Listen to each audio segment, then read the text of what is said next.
Good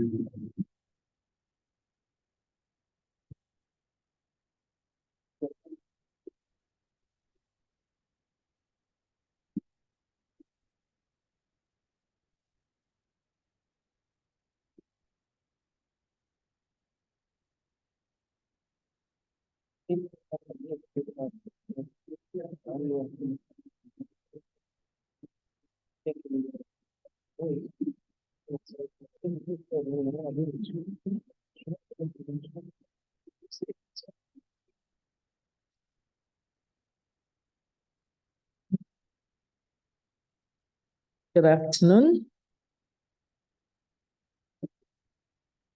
Good afternoon, and I warmly welcome you to this Vice-Chancellors Roundtable that has been hosted by the Office of International Relations, Partnerships and Prospects of the University of Lagos.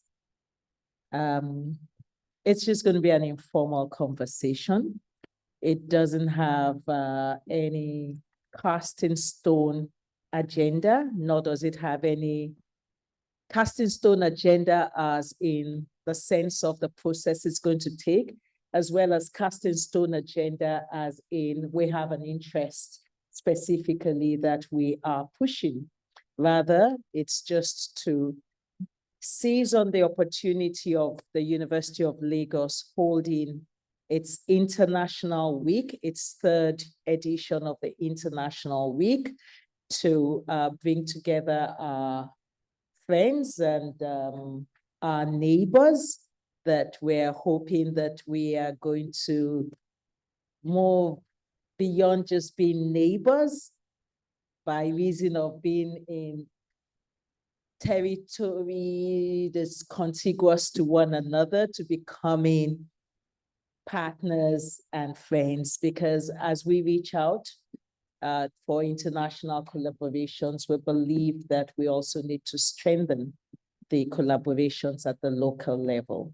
So I warmly welcome you on behalf of the Vice-Chancellor, Professor Folashade Ogunshola, who's here with us, and she is she's here with us, and I think I'll just but I think before I invite her to say anything, maybe we'll just go around the table and we will do some introductions so we know those who are here, and we can then carry on the conversation and see what comes out of it and what agenda we can jointly set for ourselves, maybe for the future.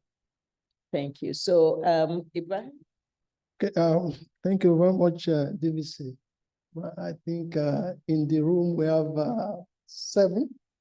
Yeah, seven Lagos universities, and we have some other universities around from the UK, from the US as well. So let me start from my Good afternoon, ladies and gentlemen. I am Obinna Lucian Chukwu, the Deputy Vice Chancellor, Management Services. I'm a professor of marine biology. Thank you.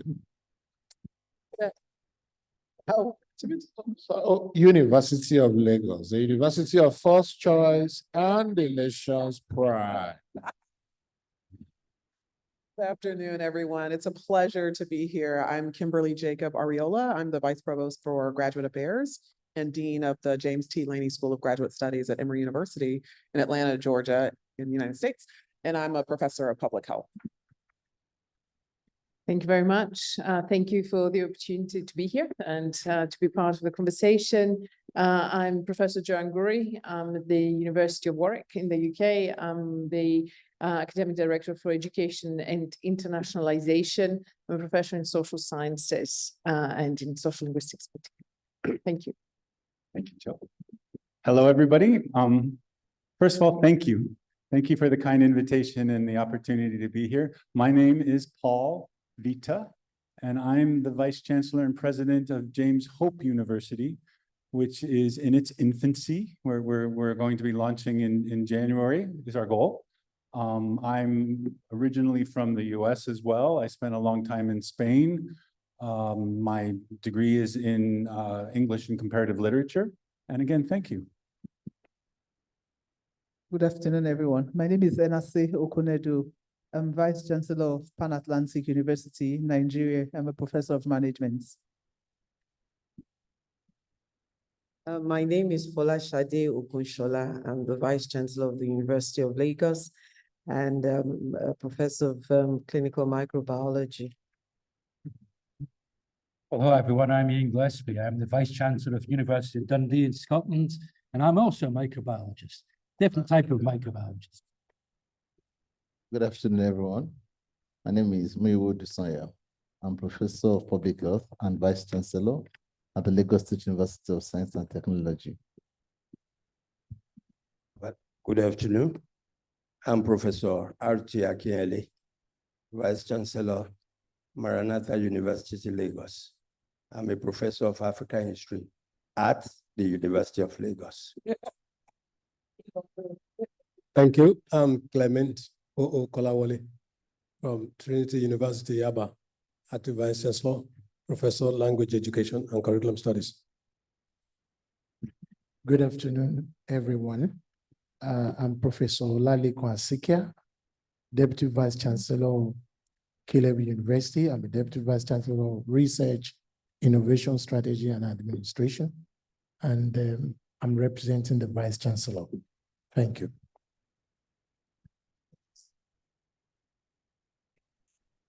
Thank you very much. I didn't introduce myself. I just gave some preliminary words. I am Ayodele Ashinowa, Deputy Vice Chancellor, Development Services, University of Lagos. I'm a professor of law. Okay, Ismail Ibrahim. I'm the Director of International Relations, Partnerships, and Prospects. But my day job is I'm a professor of journalism and communication studies at the University of Lagos. Good afternoon, ladies and gentlemen. I am Olakunle Makinde, the Acting Registrar, University of Lagos.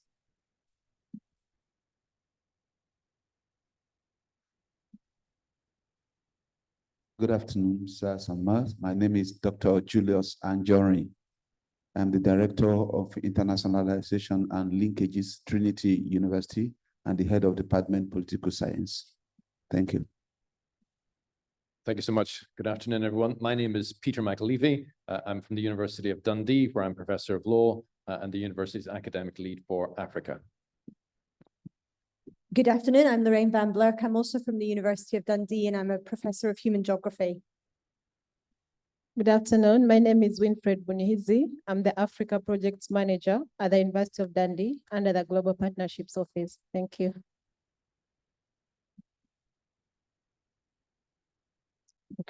Thank you very much.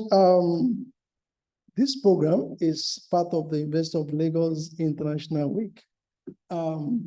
Since Monday, that was yesterday, we've been trying to celebrate the best of Nigeria.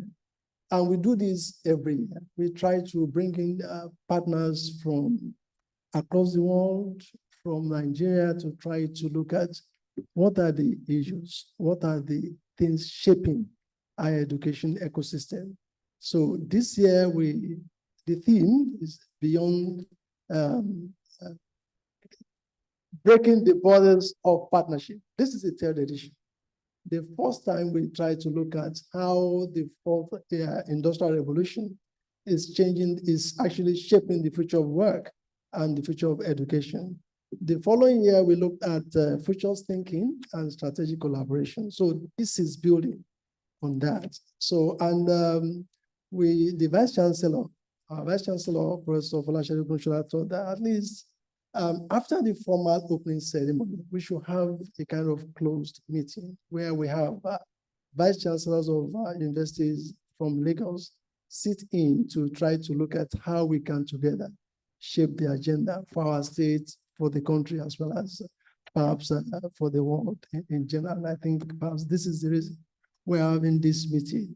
The Vice Chancellor of University of Dundee, Professor Ian Gillespie, in his keynote address yesterday, was talking about, what are universities, what is the purpose of universities? And he shared an interesting experience about Scotland. There are 16 universities, and to them it's about how to make those universities to respond to the needs, to the challenges they have in Scotland. And perhaps that is something that perhaps we can also reflect on here. And I think that is one of the reasons why the Vice Chancellor said perhaps we should meet in this room and try to, talk together as Vice Chancellors. So I'm going to hand over to the Deputy Vice Chancellor of Development Services, International Relations Office is under the Office of Vice Chancellor of Development Services.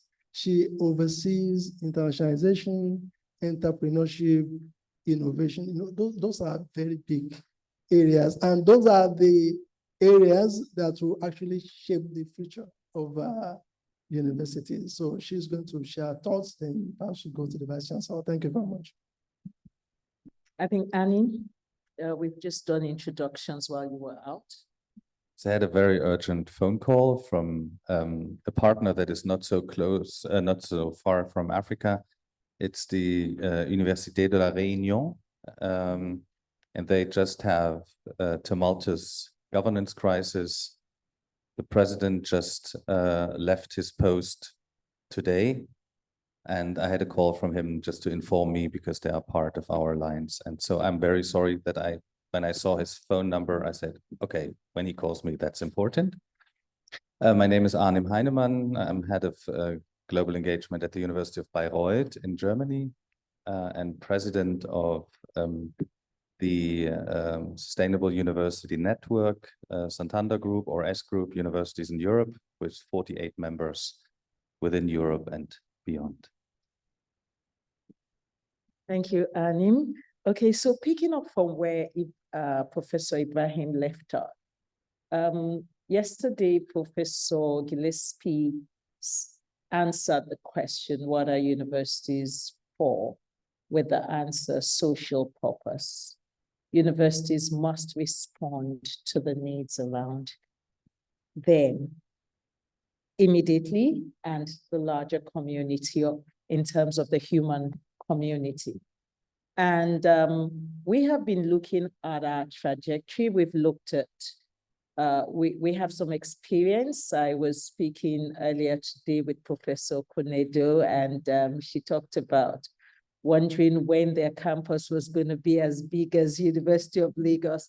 And I said to her, oh, well, you'll get there, but when we stand next to University of Dundee, we feel like, I'm not sure we're toddlers yet. When you're talking about, you're about 200 years old? No, Dundee is just about, it's the Edinburghs and Aberdeens of this world that are like 200. We're a baby. So St Andrews is the oldest university in Scotland. It's about 730 years old. And then Edinburgh, Aberdeen, and Glasgow are all in the 400 to 600-year-old mark. Dundee's a baby. We're only about 150 years old. If you were a baby, then what are we? Okay, then. But then relative to all the other Nigerian universities around the table, we are old. So we just thought that we would, while we're reaching out to collaborate across, the continents, within the continent, but beyond the borders of Nigeria, across the continent, we felt that there were lessons for some other universities around us and that they can stand to benefit from. And one thing we have learned is the place of partnerships, the place of collaboration. And in particular, we felt minded to look at this because we know that while Nigeria is trying to meet the desire for education amongst its citizens by licensing a number of universities, there is some sense in which that is also weakening the institutions, because we are literally taking from universities that are just consolidating themselves, you know. So you will find that as you just saw that we've just loaned out Professor Akinyele to the Maranatha University, and we have a lot of that. And so we recognize that the resources we have are really limited, and we must synergize to optimize those resources. We must be able to work together. So I think around here we have another university in Yaba. We are more or less like in Yaba. We were called Akoka, but Akoka is just contiguous to Yaba. It means that if we were going to be responding to the problems of the community around the university, we should be working with the Trinity University. Trinity University is probably just about 10 minutes away, non-stop drive from University of Lagos. So if we were going to be researching, for example, into maybe something to do with access to maybe water, food, or something, we should be working with with the Trinity University. We know that Lagos largely is the it's the commercial nerve center of Nigeria, West Africa, and significant even in Africa, with Lagos itself being the 6th largest economy, not even the 6th largest nation, but the economy, which then means necessarily that for those of us working in the business, in schools and things like that, we should kind of understand what we each are doing if we're going to respond to social purpose. Social purpose, we may be great at teaching. The other thing we also that spot this out is we've all Nigerian universities at inception were first of all to just do teaching, to build the manpower that was needed. We've done teaching for long enough. We know there are some universities, we still need a lot of teaching, but we need research. We need to develop, we need to make that gradual shift from just being teaching intensive universities. We've gone that way, and we're thinking that if we offer this opportunity to just have conversations with our peers, then they would, in the intentionality, they actually have the options and they're able to say, this is how we want to go, this is where we want to stay. And we just wanted to be able to understand that. So I think I've said enough to set the tone, and I'll pass the microphone back in that direction. And then we'll hear from our friends, and then we'll see what it is that we can do in closing the agenda. So maybe we'll just pass the microphone to that. I don't know if Ian has something to share, but I thought it was for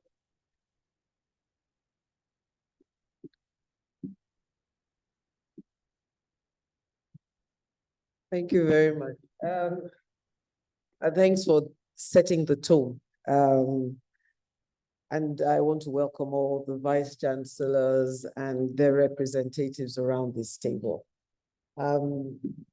We've made a big point of internationalizing and going, reaching out to our partners, and it struck us that while we're reaching out, how much work are we doing in reaching out to our neighbors, and so we're all sort of working in silos, and that cannot be good for Nigeria, cannot be good for our ecosystem. And we have shared challenges, shared problems that we can learn from each other. We have different strengths that we can leverage on, and we have not just in terms of leveraging on those trends, but that coming together, we can actually form advocacy groups, an advocacy group for what we need. We know a lot about government overreach, politician overreach. We have all of that on our books, and we need to start working together to be strong. Professor Shenwa has talked a lot about the various areas we can partner. But I also believe that if we're truly going to be we're going to have the Africa that we want, the 2063 agenda, then we have to start building the blocks here, building the partnerships here and growing together. The challenges we're facing in the 21st century are such that we can't do it one at a time. I mean, you have strengths that we don't have. We may be older, but there are things we can learn. And especially with the private sector, sometimes you're more nimble than we are. You're not bound the way we are by sometimes the government regulations. And so we can start to leverage on each other's strengths. So what we hope to do here today is start that conversation of how we can leverage, share our resources, how improve our community service so that you can feel our strengths. We're not duplicating and things like that. How we can work together to develop, to generate data that matters. One of the challenges that we're told oftentimes is that, oh, the data is from one institution, we can actually then sit together and write for grants. And because it's spread out the whole of Lagos, then we can, use that as a strength. And we hope that if we're facing, as she said, we're the 5th largest economy in Africa. If we now work as the Lagos team and face the region, we can then even strengthen, it can be stronger. So I'm hoping that today we can all start talking in terms of how do we co-create curricula so that we can even move students between, different and faculty to learn, to work together so that we move out of competition into collaboration. And I hope that by the time we're done here, we will have some concrete steps in moving forward. What we also have on the table are people from some universities that are older than we are and may have gone through some of these things. And we're just hoping that as we talk, they can share some of their experiences. So at this point, I will hand over to my fellow microbiologist so that we can have the microscopic view of this. Well, I'm always happy to get into detail, sharing. So I thought it might be helpful just to give 2 or 3 specific reflections. First is just a story that I told yesterday. University of Dundee, Scotland, has a long historic relationship with Malawi. And so we recently, in Scotland, but particularly in the University of Dundee, launched a new partnership with the 6 public universities in Malawi. And I think we continue to have the conversation about should some of the private institutions be involved as well. And I think it will get there. But for a moment, it's Dundee plus the 6 public universities. And we are partnering around education, around research, and around engagement and enterprise. The thing I wanted to share with you is when we signed the declaration to do this amongst the 7 universities, including us, a year ago, my fellow VCs from the University of Malawi, you should probably know the University of Malawi federated a few years ago. My fellow VCs from the University of Malawi, or the ex-University of Malawi, said, we've never actually sat together in the same room and discussed cooperation since we broke apart. Every time we sit in the room, what we do is we argue about who should get what resources for what thing. And we would never actually ask the question, how do we achieve things together? And so now we're working with these 6 public universities and the Malawian National Planning Commission on doing exactly that. How did a Malawian university start to build some of these partnerships and start to create opportunities in teaching, in curriculum design, in exchange, including international exchange, in research and in engagement to help move them towards Malawi's Vision 2063. So you're hardly alone in this conundrum of how do we collaborate. I think where Malawi is and where Nigeria is, are two very, very different places. You're such a bigger economy, got so much more that you can do in the short term. So I think now having that conversation is incredibly timely. My second reflection is on my own country in Scotland. So, Raheem, apologies to correct you, but we've got 19 universities in Scotland. 4 or 5, depending on where you draw the line, are ancient. And we have universities from a global top 25 down to very, very small specialist institutions, Arts College, Royal Conservatoire, and our immediate neighbour, which is Abertay University. Now, Abertay is about a fifth of the size of Dundee, and its great claim to fame is computer games. So Minecraft and Grand Theft Auto originated out of the University of Abertay. So computer games, creative computing, fantastic cybersecurity, ethical hacking. Abertay is absolutely top in Europe and certainly top 5 in the world. It's outstanding at that particular area. So there's an opportunity for us. 18 months ago, we spun out a biotech company which did artificial intelligence and drug design. It went through a almost $3 billion IPO. Overnight, it became the 3rd biggest biotech company in the UK, 3rd biggest pharma company in the UK. But what we can do to really change things is around engineering, biology, and bringing AI together with our life sciences. We've topped the UK rankings for life sciences 14 years in a row, but Abertay are better than we are at creative computing and gaming. So together, we can do amazing things. Across the 19 universities, we bring them together in a body called University Scotland, and I'm currently the chair of University Scotland. And together, as a common voice amongst the 19 universities, we can make a much better case for our social purpose, for what universities can do for our country, as well as, in the words of President Kennedy, what a country can do for universities. And what our universities can do for the country is drive our future. So collaboration, I think I'm absolutely with you on this one, Shadi. We will always compete in some things, but actually through collaboration and through equitable partnerships to bring the best from our institutions, we will all gain. We will gain individually and we'll gain collectively. So I'm hugely inspired that you're beginning this conversation, and I'm delighted that we're here to participate in it. Thank you.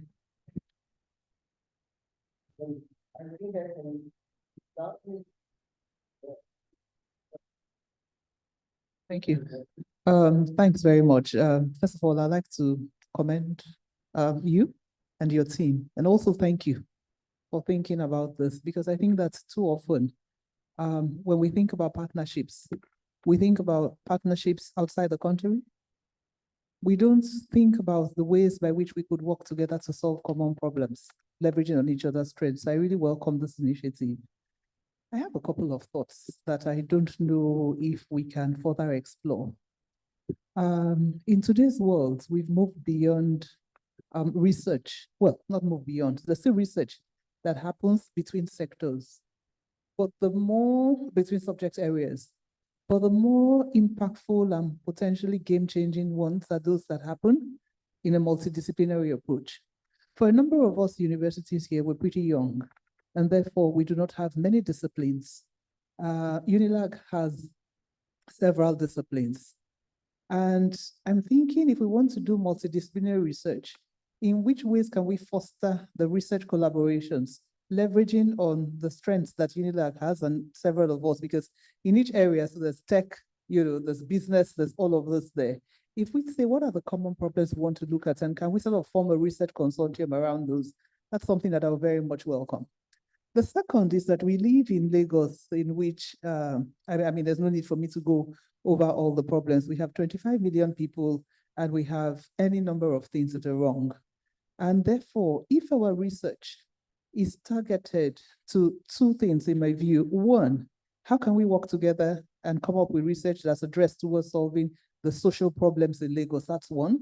The second, how can we work on research that can provide the data for the government to change policies. I think that will be potentially impactful. Then they can feel us as universities in this environment. And I think one of the things that we struggled with is that where universities were doing research, but then to what extent does that form the basis of policy discussions, policy thrust, and policy formulation? So I very much welcome that area.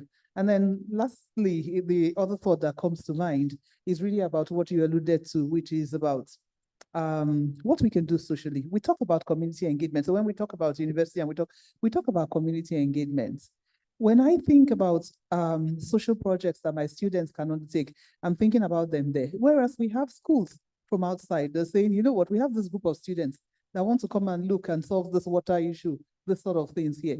So, I mean, from the location of each of us there, the social issues that we face are similar.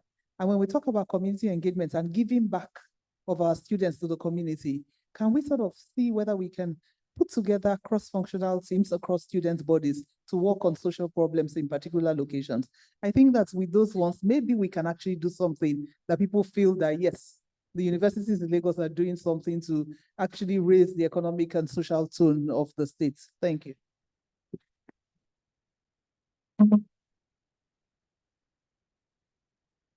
Just a footnote to what she has said.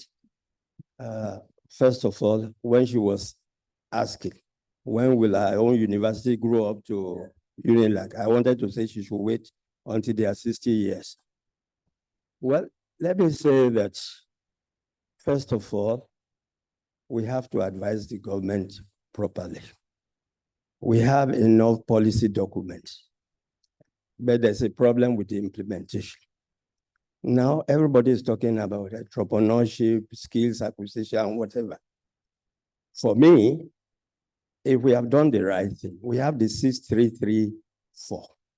If you go back and implement it the way it should be, let the polytechnics remain polytechnics, create technical schools. Most of the inventions that we have, and we do not even see how we are going to translate them into industry. First, you will have created the awareness that you can do things to improve the society. First, we must make that point urgently. Secondly, like you have said, and the last speaker, we are in Lagos. We have common problems: transportation, environmental problems, housing. We can first of all structure all these research teams around these broad themes. And then we are not all the same. We are also new. We are young. We are looking up to Unilag and others. So our own specific demands will be different from University of Lagos. We are looking for partnerships anyhow. Only a few, was it last week? We had people from Polish University of Economics and Humanities. For us, that was a big plus. Unilag, you have people coming almost on a daily basis, whether invited or invited. So our own problems will be different. But I think within this complex scenario, each university should also be given a leeway to be able to source for help from the bigger university. I think that will be my own contribution for now. We may mention something so that we don't lose it. As we face these common problems, I think when we're forming partnerships and we have it in our minds that these are the areas we want to face, then we're not diluting and we're not all just doing a little bit of a little bit. So if it's transport, for example, or even because whether we're taking partnership, we're having partnerships, we should co-design what is in it for us. Yeah. When we identify where we're going, then you use the strength of the partner to support what you're doing. And once you have these other collaborations, sometimes it helps your partnerships because you can say, I'm doing transportation also with the university, Pan-Atlantic, with the University of Lagos. And if it's a big project that they may think you're too small for, you say, no. We're many that can work together. So you leverage our strength, you leverage our numbers, and you might get even, because then when you apply, and I'll use an example, We had from one of our research projects, we actually have a reference laboratory for HIV. And when we finished the project, we still have the reference laboratory with all the equipment. So when people are talking about the environment, that's part of what they claim. I mean, they use and they have access to it. So it has built up an environment that allows them to do more than if it was just what they had acquired by themselves. So those that's the sort of thing, so that rather than take it at your time, you can actually leverage us and leap forward. I think that's part of what I wanted to say. Well, thank you so much for making this possible. My question is, how do we get government to look towards us?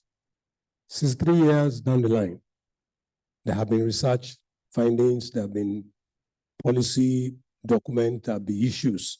The problems are fairly known. But at what point do we get the government to look towards the universities in providing solutions to these problems? That's one of the things I think we should take away from this meeting. And that is exactly what I want to answer. I'm a professor of business and entrepreneurship, Caleb University, Lagos. Now, I found out that when we supervise our students, when we have a university team, research team, we don't consider most of the time the government you mentioned. When we want to develop our university team, the research team, I think if really we want government involvement, the team should center on solving that problem that concerns the government. And if you intend to solve the problem that concerns the government, and you want to first and foremost develop an internal re-engineering that will bring the solution. What it means is that from your BSc, MSc project, PhD project, you are tailoring towards solving that problem as a university. And when you do that, then you need to bring the government on board as part of the examiners. They have to be part of the examiners. If you're solving problems, for example, on environmental pollution, and you want that document to be used by the government, you cannot supervise a PhD work on environmental pollution, got some funding from US and all of that, and you remove the government from the whole process, and you want to come and dump it on their table, they won't.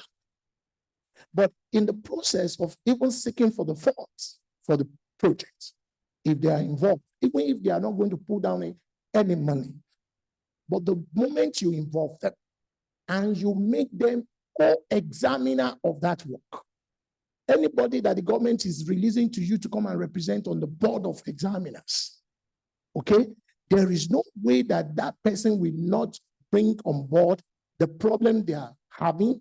These are the solution that thesis is providing. We'll be able to tell us that, look, this your solution can work in US, can work in UK, it can work in Nigeria. And the moment it says that right on that board, that project is failed if that project is meant for Nigerian environment. So we don't bring in the government that you do. I have a financial vice president in the university, the bossa that everybody knows. He said, I don't want anybody to sew a jacket for me and come and wear it on me. The moment you intend to sew something for me, let me be part of the measurements. You cannot measure me behind me. And most of the time when we measure the government behind the government is not ready for what we're doing. As far as they're concerned, they have not been involved. You want to solve a problem for must be committed. First and foremost, he must be able to identify that I have a problem. You must both have identified together. So which means the roundtable discussion starts not when you finish the project or when you are in the middle of the project, but at the beginning of the project. So we are saying, can we go to government as a team? I have applied for so much of research grants outside this nation, and I found out that the reason why we have not won some of this research grant was because we didn't have the backbone of those who have the experience. Policies that ought to have been developed before you even apply for such research grants. That when you apply for it, you can Unilag may have the policy, but because we are not friends, so to speak, I can't write to the Vice-Chancellor of Unilag and say, I need this, can you help me? All right, who is this man? Where is it coming from? That's the first question. And if we have this, and that's why I love this roundtable thing. But if we have this after this time, she wouldn't say she doesn't know me. If I send them a document to Pan Atlantic, they wouldn't say they don't know me. So the issue is, that is one. But the second one involving the government is about involving them in our processes. If we can involve them in our processes, conception of the title of the research and the process that is involved, they are involved. First and foremost, it's not about money. Don't let us go with cap in hand as if we wanted them to give us funds. No. But we want to solve a problem. If you want to solve a problem for someone, you don't go on begging. You go on saying, what is your problem? I want to solve your problem. And these are the areas we have problems.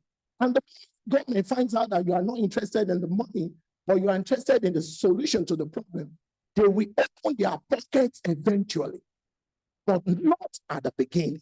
But at the beginning, they must be involved in the conceptions of the title of the research, and the Lord will help us.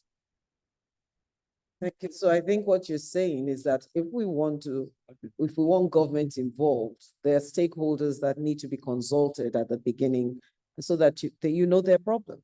And that's something that I think can be done because sometimes we sit down and we're doing things that we like, but may not be of any value to anybody. So, and I think what we're saying is let's start from the problem and move in rather than from our academic interests and then try to sell it to people. It doesn't work. And I think we found that out. I'd say, for example, I will say that government does get interested. They use your research if they need it. If you think about, I know one of our architects who is into designing spaces. You know, if you come down Newsom, and then you go under and you can now turn to go to Victoria Island. That place used to be terrible for traffic. It was designed by Professor Olusonya of architecture because he just started facing the areas of traffic buildup and set his students on designing ways to move traffic better. And he presented it to government. It was a headache they had. They didn't need any story, because those were issues in Lagos. So, I think you'll see that they started taking away some of the circles, as the Americans would say, the roundabouts. And then they said they blocked some places because they identified where traffic, where you had the bottlenecks and where we were interfering, and so on. So I think you hit the nail on the head. Oftentimes we're in this ivory tower, knowing everything and every problem everybody has without asking them. And then we finish and we say, this is a great piece of work, very well conceptualized and, should solve all the problems. And then they tell us that's the wrong problem. That's not the problem we have. And I think that's it. We need to ask. But thank you very much. So I think it's okay to involve them right from the beginning, but we should not underestimate the nature of the problem. There have been situations where government will commission a study. You give them the report, nothing will come out of it.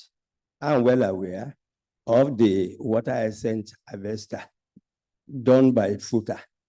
It was sponsored by government. It was tested in Ife to clear the dam.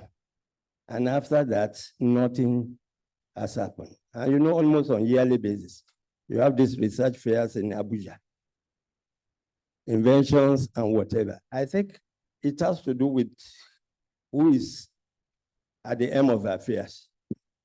So just bringing them in, even the government supplying the money, does not mean that they will eventually use that, but it's good to start.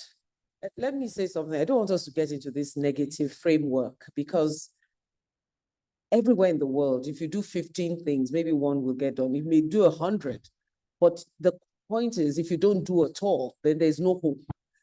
Even writing research grants, you could write 30 before you get one. But the question is, do you stop? I mean, that is the social purpose for which we will have all these problems. We will have solutions. If they're good enough, it mightn't be governments that might take it up. Sometimes you're working with industry. I mean, so when we use the word government, please put stakeholders, and they're different people. And if your idea is good enough, sometimes it might die for a long time. And then one day somebody just says, oh my God, that work was done 50 years ago. If it's good and it can stand the test of time, you might find it comes up. Sometimes it dies anyway and events overtake it, but you would have learned lessons. You would have, I mean, if it was well done, it might propel you to do other things. And I think if we don't, the government taking it up, because again, we must be careful. The problem is to be solved. We come up with a good problem. Sometimes you don't have to stay with your own government. It might go somewhere else. If it's something patentable, patent it and then push it. But the bottom line really is you're not going to achieve much because you've done it and you think everybody should appreciate how good it is. You may need to market it. You may need to push it. You may need to, because many times we say government hasn't done it. We don't follow up. We don't take it somewhere else. We don't, we just think once we've done it, it's good. If they don't get it, it's their problem. And I think we need to start moving, that we need to push a little bit more. I'm not saying every time it will work, but I also think because one government didn't take it, doesn't mean another one may not.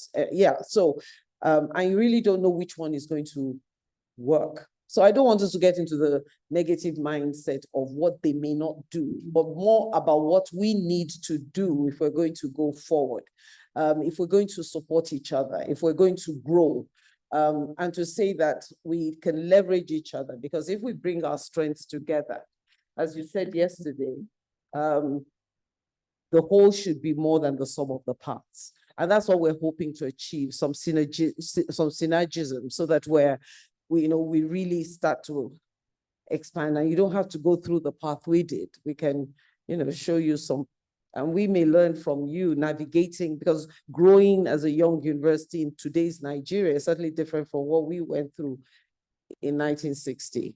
We're all going through quite a lot, and there are many lessons we need to learn, and I'm hoping that we can have those conversations. Yes.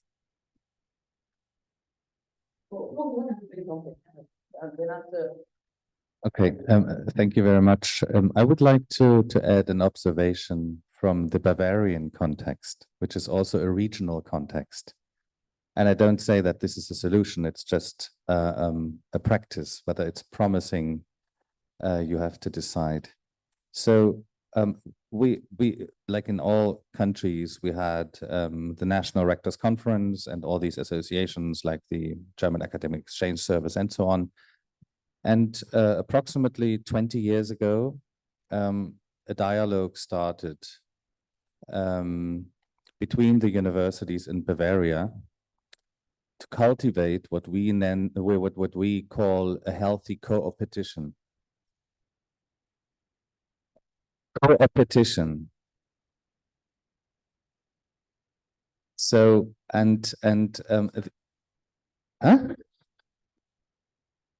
Co-opetition. It goes back to Latin, to our joint sources. So we solved this problem by initiating two networks, foundations, Bavarian Universities Foundation and Bavarian Universities of Applied Sciences Foundation. And these developed into platforms of very regular communication amongst each other and with the government and with the Chamber of Commerce and with the Chamber of Industry. So this is a platform that we have built in the last 15 years only. It's relatively young. The voice of these bodies is heard quite remarkably often by the Bavarian government. And what came of it, of course, these bodies do not shape the research agendas or strategies of the individual universities. So it's not a body of influence, but they inspire it. There are dialogues. And I will be very brief. And one of the examples that came of it is even a smaller, very concrete collaborative project, or it's a portfolio of projects. And that's one region within Bavaria where we are, the University of Bayreuth in Upper Franconia. And so out of this circle and a discussion with the government where to build the most powerful battery center of Bavaria in connection with BMW and Audi, and where to set up, I think, the second biggest hydrogen production testing facility in Germany, was done through a project that is called Technology Alliance Upper Franconia. And this is between two universities, our university, University of Bayreuth, the University of Bamberg, which is 70 kilometers to our west, and two universities of applied sciences. So it was then in dialogue with the government, who gave the funding, that these four institutions came together and really pooled their resources very regionally. And these are just two examples you might consider when you continue your dialogue.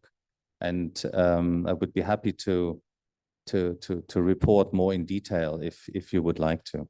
That was what I wanted to contribute. Thanks.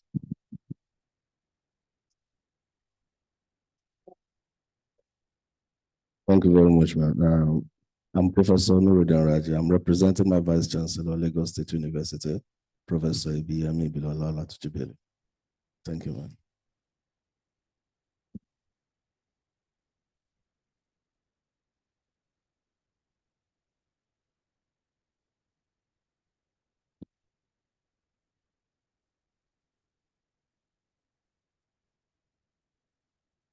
Yes, I want to say that it's good that, okay, okay.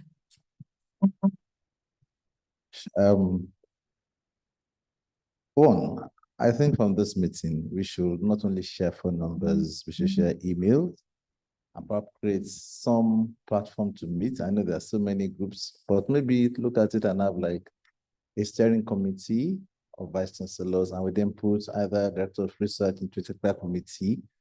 Kwara State is already doing a consortium about universities, and they have an annual conference. It's called Kwara 8. So we may start something like that in Lagos. Nothing well that even as vice chancellors, when we meet at CBC, we have issues about federal states, federal universities still have a sub-meeting, state do, private do. So it's something we can do and have like a Lagos state thing. Two, I want to ask us, how many of us are actually socially aware of government things? If I ask us now, what is TIMS agenda? And what is TIMS Plus? What many of us can actually list out? Fortunately, I work for Lagos State, and one of the things I'm doing as Vice Chancellor in my impact vision is that we want to serve as a catalyst to the Lagos State agenda. So I'm continuously engaging with my employers. I've written to all the new commissioners. They've written me back saying they want to be my friend. They want to work with us. And I'm getting government to do many more things for me because I've gone to them. I mean, somebody's going to do us a new bus stop at Ikorodu, Ministry of Transport, and it's on their budget. But I had to talk to them. And they are surprised that these universities don't talk to them. Where we create a wide gap between us in the ivory tower. We must begin to do all kinds of names, triple helix, quadruple helix, but it's not the name. It's to engage both the private sector and government. For example, right now, if you look at Lagos, there are a number of problems that are staring us in the face. I'll mention a few. Flooding is a big issue. Mobat's death, the suicide issues, which University of Lagos is dealing with, and drugs. The issues about people still being detained arbitrarily, DVC law. I mean, if you can imagine somebody took advantage of the vice president 8 years ago was a lawyer and went and talked about many things. Many more things will have happened from the university system because when he was Attorney General in Lagos, it changed the face of prosecution and all that in Lagos State. And that's become like they raised salaries of judges, and that's become like a model for the nation. I'm sure some information came into that. I also think that there are a lot of funding in government that is locked up that we don't know, particularly at the federal level. Plenty, whether it's education, whether it's science and tech, and it's the civil servants that get all of it and go and do a master's, and they're building capacity. A lot of them have doctorate degrees now, but they're doing nothing with it. When they come and harass everybody and say, and there's a dearth of enough capacity. So private masters are absorbing a lot of them when they retire at 60, they then become selected and become. So there's a lot of money in government, particularly from agencies, whether it's the EU, whether it's some other grants that go through government, and it's locked up because we don't ask. In Lagos, for example, there's the Lagos State Research and Innovation Council, which has been funding a lot of projects, and we need to start talking to them. I also think that partnerships, we need to, as we look outside, all the participants have been north-south, they can be south-south.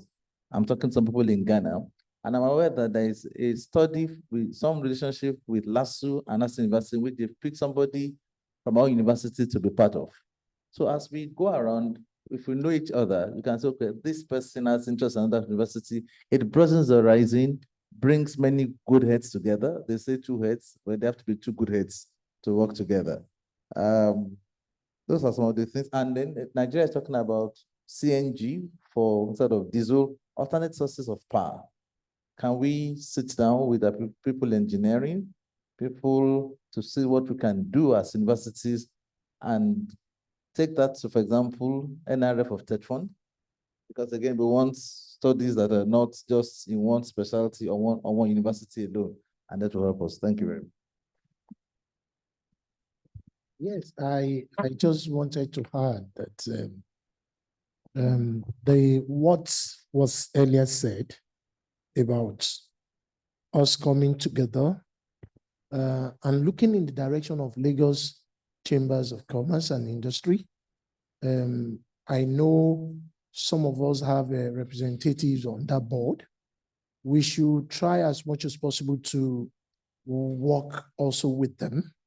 I've been part of them when I was at Chartered Institute of Bankers of Nigeria. They try to help in policy formulation for the government and the direction of research in manufacturing and in business generally. So we could also, through that and through individual contacts with government officials, we could allow them to know that there's this body of universities in Lagos coming together to, if there's any project that we are actually interested in, that is really a problem. And the reason why government will set aside a research finding is because it's not really a problem. Because most of the problem we detect in academics, they seem futuristic. Something that if you don't do this now, this will happen. That government don't buy into that. They buy into what the people are crying about presently. So if we are able to identify problem correctly, what people are crying about presently, they also want to solve it because they need us, because the election in the country is beyond who you are. It is about what you have done that we could see. If Lagosians are losing elections in Lagos, it is not about rigging, more of rigging now. It is more of what can you do? So we fit into what they can do to present to the people to solve the problem of the people. And the moment we are able to do that, we'll fly. Okay. Thank you very much. I don't know if anybody has any other comments. Yes. Because this is just the beginning. That's what I said, and maybe my speaking last as one of the youngest and the newest makes sense.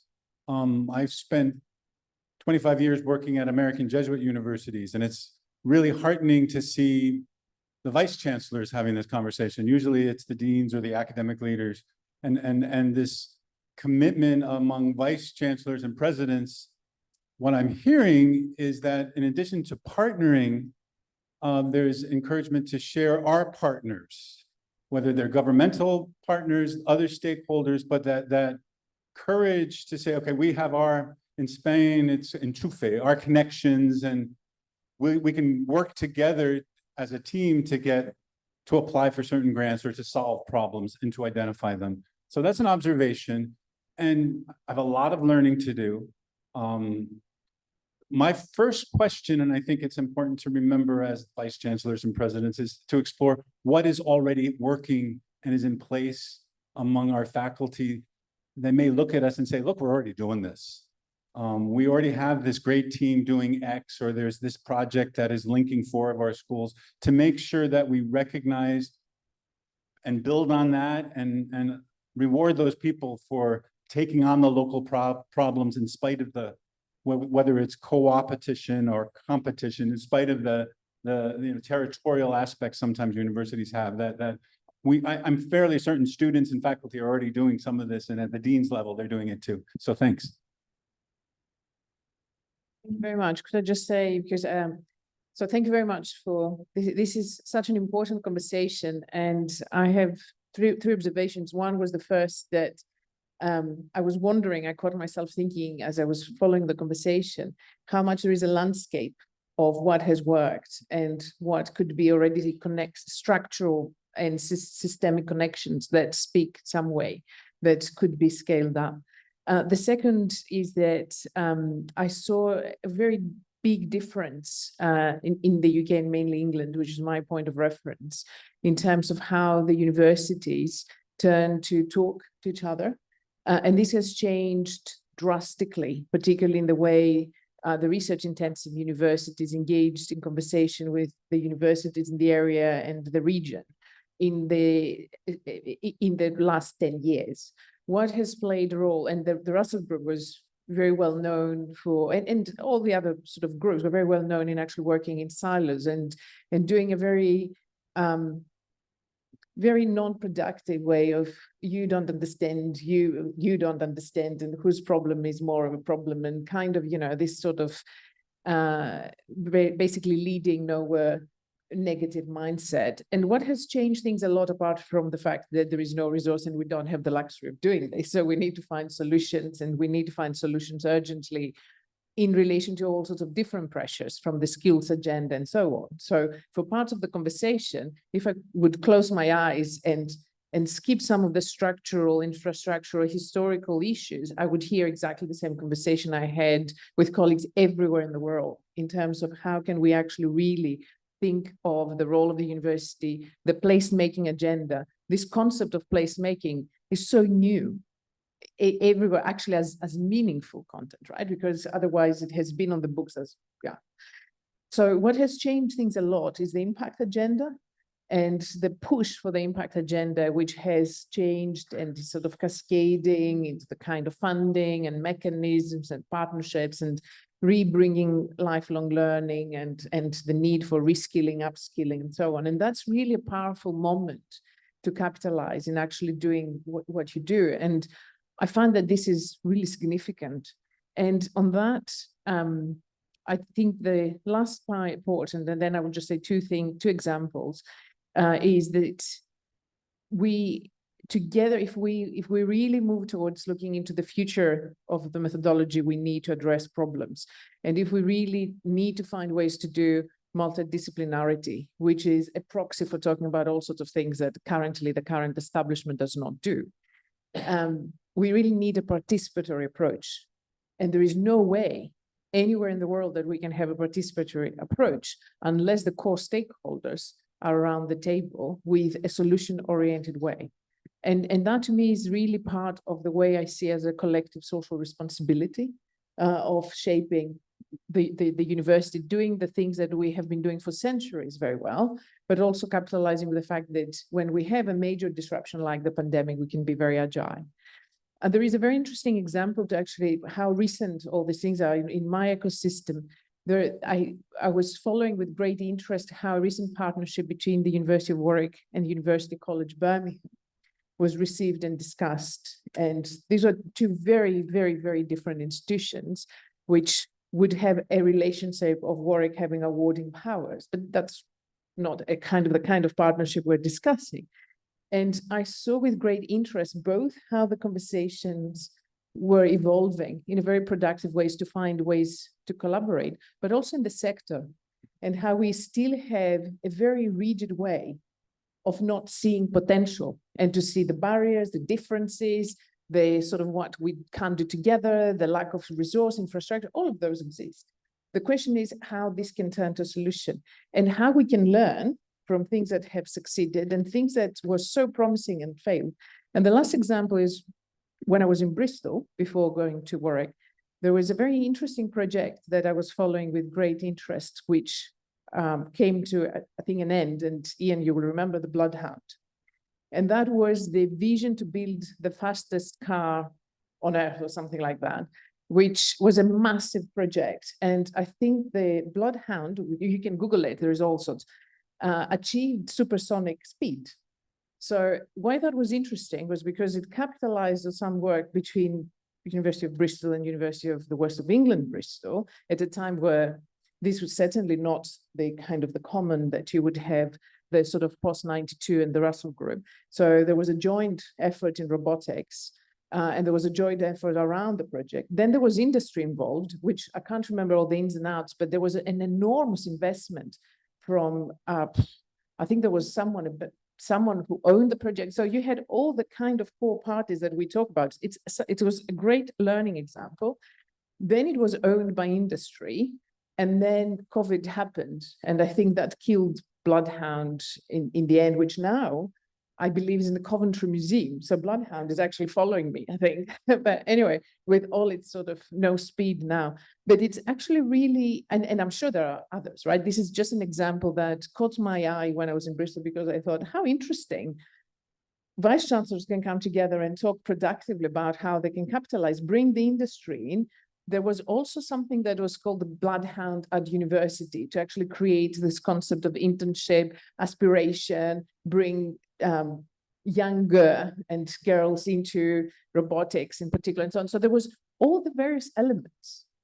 And I'm sure there have been many failings that led to the end of it. I'm sure it wasn't COVID in and by itself. But we also have a lot of learning examples that we can share across and then see what have worked in terms of building those platforms, but actually projects that from the start, building these sort of organic connections, and they were able to connect the stakeholders, whether they failed or not, it doesn't so much matter. To me, what is it that they did that could then be extrapolated? I took too much of the floor time, but thank you very much. I find that this is the way that it needs to go, and I hope that you can lead in the rest of the sector doing more of it. We'll have a quick just a quick comment. So thanks. This is such a powerful discussion, and I'm struck by how similar it is with the things that we face in the United States. Just two quick comments. One, I was struck by the discussion of the government, and I always think about the different levels of government and how lower levels are more easily accessible. And so you made a really eloquent comment about engagement in the Chamber of Commerce. And so in my mind, I was thinking, how powerful would it be if University A built relationships? Because the government at the end of the day is just people, right? It's just people. If University A had relationships with people in the chamber and then built a bridge with University B. And so how can universities work together to build relationships at different levels of government in order to work together? And so that's just a question I had. And just the last thing, we struggle with this issue of public scholarship. And the VC alluded to this a little bit earlier, which is that faculty are rewarded for publishing their work in the top journals, but that's not putting their work out into the community where people are going to be impacted by it. And so I guess my question for the group was, how are your faculty rewarded to push their scholarship out into the community to celebrate it and communicate it to those who could be impacted? And I'm not just talking about science and technology, which is what much of this discussion has focused on. I'm thinking about the humanities and the arts as well. We have amazing arts in my institution, and we haven't necessarily done as much as we could do, if I'm honest, to get that work out to the community, and that might build some bridges as well. Thank you for allowing me.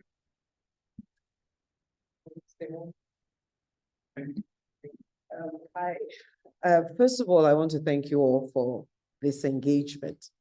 We recognize that it's a little short, but I think what we wanted to see was, is this something we'll be very interested in doing if you're working, and then so we now start the next level. We can, as Professor Dusoya said, we can have a platform where we can continue this engagement. We could think in terms of having a sort of memorandum of understanding, or that tells how we will work together. Now, we know those are the easy parts. The more difficult part is, how do we start that process? So I know this is a big thing, because the issue of cooperation is totally against our DNA. You know, we're ranking, I want to be better than you, and so on. But I actually believe that what we will get at the end of the day, yeah, we will still have the differences, but we'd all have moved up a higher level. So instead of ranking here, we'll be ranking there. So let's move and do the good things that lift us, and then we can start fighting at the top. I do not expect that we will stop being territorial. We're not going to take away what people have. We're just going to look for ways to help to strengthen us. For us to even, have a Lagos problem that we might need, like we want to go and see the governor. Imagine if all the universities, whether federal, state, or private, face Sanwo-Olu and say, we've got some things we want to work with you, or there's some challenges to how we function, issues of land. And we're saying, look, we're having problems with these land grabbers, and all the universities are coming to talk. It helps to push the message. He doesn't fund all of us, but we all impact his people. And so we may be able to get this through. So maybe from here, before I hand over to DVCDS, who is looking at me, and Ibrahim, is that I think we've got an agreement that we will work together. We will see how we then have a sort of memorandum. It's not a binding thing, it's a gentleman's agreement on how we want to work together. And we can have that fashioned. And then we could find a nice name for ourselves, because we know it can work. The Kwara 8 are working. We can learn from them too. Why not? We don't have to reinvent the wheel, but we can add on to what they have done. So if that's all we've achieved today, that first of all, I think one achievement is we're all here around the table, and I think that's great. The second one is we will work together, and we will find the means to work together. And we're likely to have little caucuses in between, but at least now we know each other. So if you want, I think, and I'm going to ask this, should we have that platform just to have discussions and have some rules and regulations, which I don't think would be difficult to have? No jokes, no socials, purely business. And we can have these conversations and see how we support ourselves. And I think one more thing I wanted to throw in, which just came up from Kimberly, is this issue of our community service in terms of how do we reward community service. We revised our APA form to try and do that, but it's not implemented. But I think we'll look at it even a little more. And the last one is, how do we get our students to work together to solve community problems? I think that's a very interesting one. Never thought about it really, and I think it's great. So I don't know, Ian, last words, because Ian has a plane to catch. And I want to thank you all. Well, that's fantastic. So creating a platform, creating an MOU, which is how you're going to work together, not what you're going to do, I think is masterful. Look, you'll be successful if you get to trust each other. And you'll get to trust each other by doing real things. Don't have to be big. They don't have to be particularly influential. They just have to begin to happen. And there'll be some things that some of you want to do, and others won't. That's okay. And there'll be some times where you break ranks and go off and lobby for a project that you want to do. Live with it, because that's going to happen. But if more often than not, you can speak with one voice, that's incredibly powerful. Look, back in Scotland, I've got Minister for Higher Education on my speed dial. It's not because I'm a nice guy. We don't support the same football team. I've got the First Minister, who is our Prime Minister. He lives down the road from us. He pops by and his wife pops by for a cup of coffee. Again, it's not because we support the same football team or like each other. I've got the Deputy First Minister and Minister of Finance, who's in my office once a month. It's because we speak with one voice. It's because we are together as 19 institutions, whether it's in the Bavarian model or the Scottish model or the Midlands model or another model, speaking together and talking to your interlocutors, your stakeholders, to business, to industry, to the community is unbelievably powerful. And if you can ever do that, it'll be a step forward. So I think, you've made just great progress. Paul said, getting a group of VCs together and actually wanting to do something. That took years in the Midlands, where Joe is now and I used to be. So congratulations and bon voyage, and what's going to be an exciting journey for you. So I'll hand over back to Professor Ashenu and Ibrahim for them to round us up. Thank you very much. Yeah, we will take a photograph. Yes, we'll take it. So I'll get into my classroom mode now. So I'm standing up, and I think that this really has been good, and everybody's reiterated it, getting professors to talk to one another and talk collaboration, especially when we're doing it within the smaller community. We have tended to look at going out. So this is really impactful. The key words that have come out today from the morning session, when we talked still about international partnerships and collaboration: commitment, respect, and I think trust. Trust was highlighted there. Trust has again been highlighted. The whole idea behind collaboration is us leveraging one another. And that is, in the words, the Vice-Chancellor, I thought she would use the phrase today. Professor Gushala, I said, I thought you were going to use the phrase today because you ever so often said, enlightened self-interest. In our enlightened self-interest, we need to begin to talk to one another like never before. Yes, the world knows that they would need universities, but sometimes when they want to strike hard at us and hurt us, they say, who knows, maybe we are not even going to need universities again.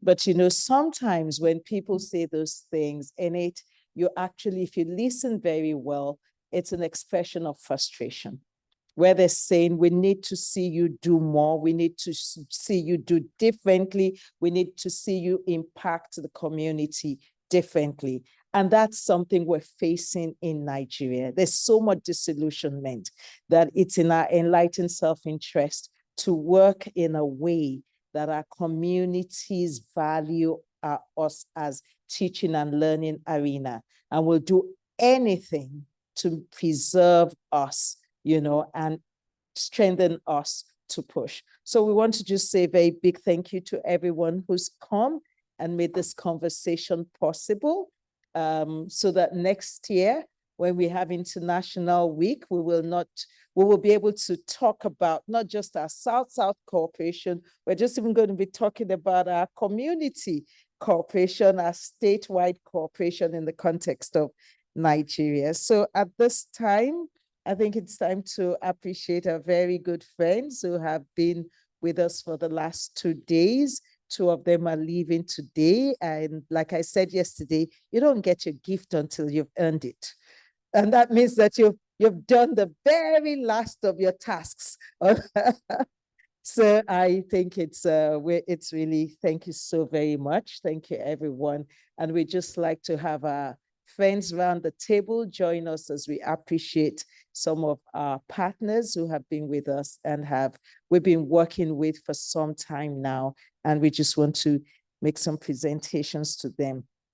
So, Madam Vice-Chancellor.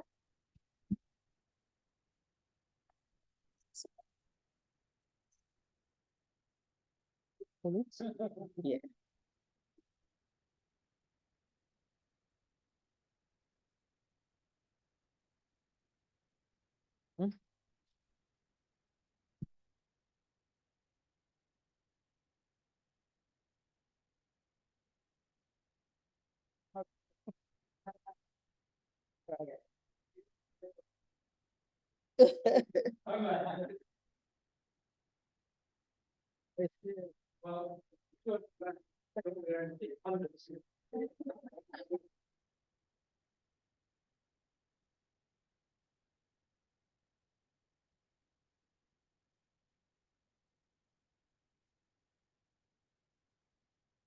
I think Because you have.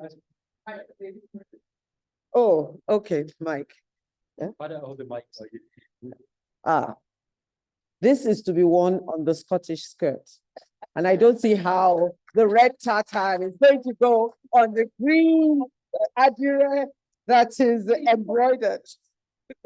Well, I'll show you the University of Dundee tartan, which is what the skirt's made of.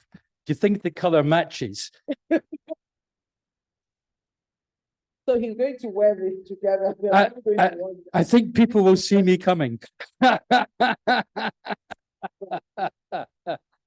Oh, that's marvelous. So this is our traditional, yes, oh, there are two. Oh, okay, and then we have a that more. one matches. Yeah, two. This That is our works. upper, yes, just the top and the bottom. Yeah. In a less, how do you say? Flamboyant. Flamboyant style, and something. Been to Nigeria because we have no problems with the color. And this I don't think anyone will be in any doubt. This was designed by one of our lecturers. That is absolutely Professor beautiful. Peju Daiwola. It's absolutely beautiful. Thank you so much. So Thank you so much. this is from us. Okay. Yes. And Professor Gillespie, we need to say a very big thank you to you. And we would want you to have this plaque of appreciation for in acknowledgement of all your contribution, invaluable contribution to the success of both the International Week and the 16th Annual Research Conference and Fair. Thank you so very much. And thank you so much.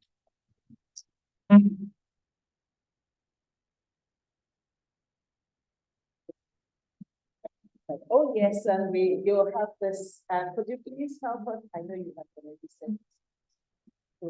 Love this all the way to Dundee, but we'd also like to give you some books on the University of Lagos for the University Library at Dundee. So this is a history of University of Lagos, 50 years, and the other is the Wonderful, good. I was looking at them with envy, yes.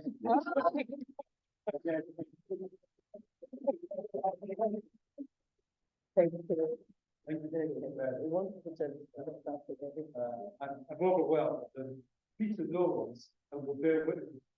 I'm aware of all we need to do is Nigeria to the power. You already, that's the problem. Get together.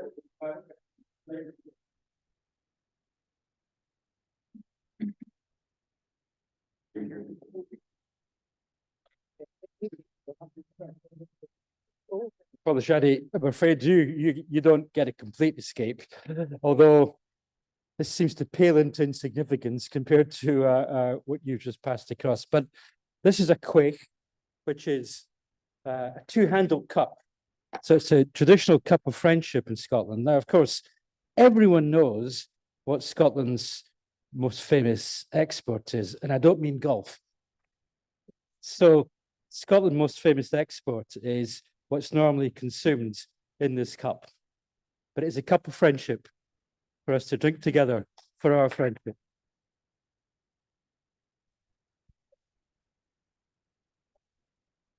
Thank you very much. And well, you don't get away without some photographs. To convince you that you have to come to Scotland, here's some photographs of our beautiful country. Lovely. Thank you. And you've seen the University of Dundee tartan. So again, there's no escape. When you come to Scotland, you'll need a scarf to keep you warm. And perhaps here in Nigeria, this is more lightweight. Thank you very much. Thank you for everything.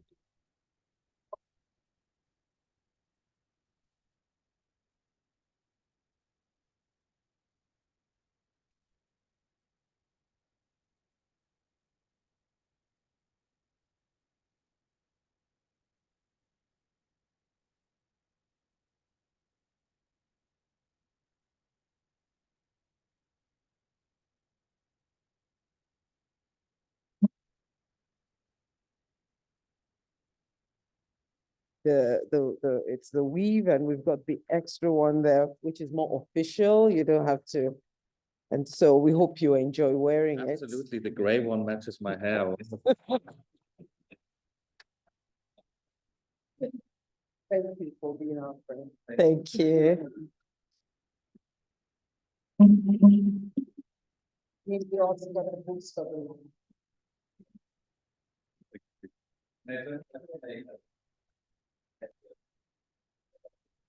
The opportunity to share one silk scarf as a present with the Vice-Chancellor. That is a product, a joint product of regional manufacturers, because Upper Franconia has a strong tradition in porcelain on one hand and in silk production. And the other part of the joint venture is an African artist of our African Art Center, the Eva Lever House. And they designed the pattern, and I hope at some point you might find a good fit in clothing to wear it. Yes. It was beautiful because it had a lot of African, some of our symbols, once it had been jazzed up a bit, but you could still recognize them. I'm sorry that Thank you. can't see it. Okay. Yes. No, but I wait.